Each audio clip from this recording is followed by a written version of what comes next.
In this Teamwork 5 Manager tutorial, I'm going to show you how to adjust your station's time settings. These are things like what projects and tasks your employees can select when they are clocking in.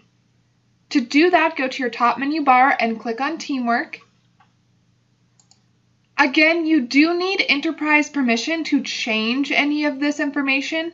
However, you can view this information if you are logged in under a specific location. Next, click on Stations. Then choose the station whose time information you want to view or adjust. I'll go ahead and choose Cashier. You will automatically be taken to the cashier's information page. Choose Time at the top of the chart. Now you should see this station's time information. The default will be to have all projects and tasks selected. If you want to limit the project or task that cashiers can select, choose Selected, and then click a specific project or task.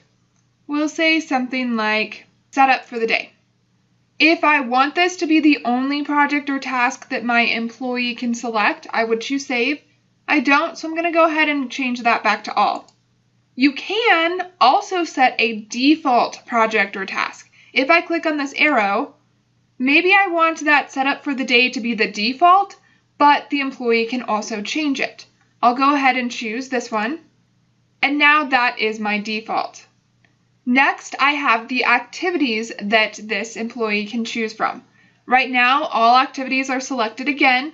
Maybe I only want specific ones, so maybe I'll choose Selected, then choose Register, because they are a cashier. I could do the same thing where I set a default for this one. Right now, my only option is Register because I have selected only Register as an activity for a cashier. If you're happy with your changes, click Save. And now a green save bar has appeared, letting you know when this page was last saved.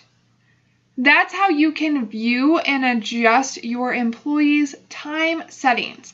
The project, tasks, and activities they are able to choose when they're clocking in. Check out the next video to learn how to deploy a station to a location.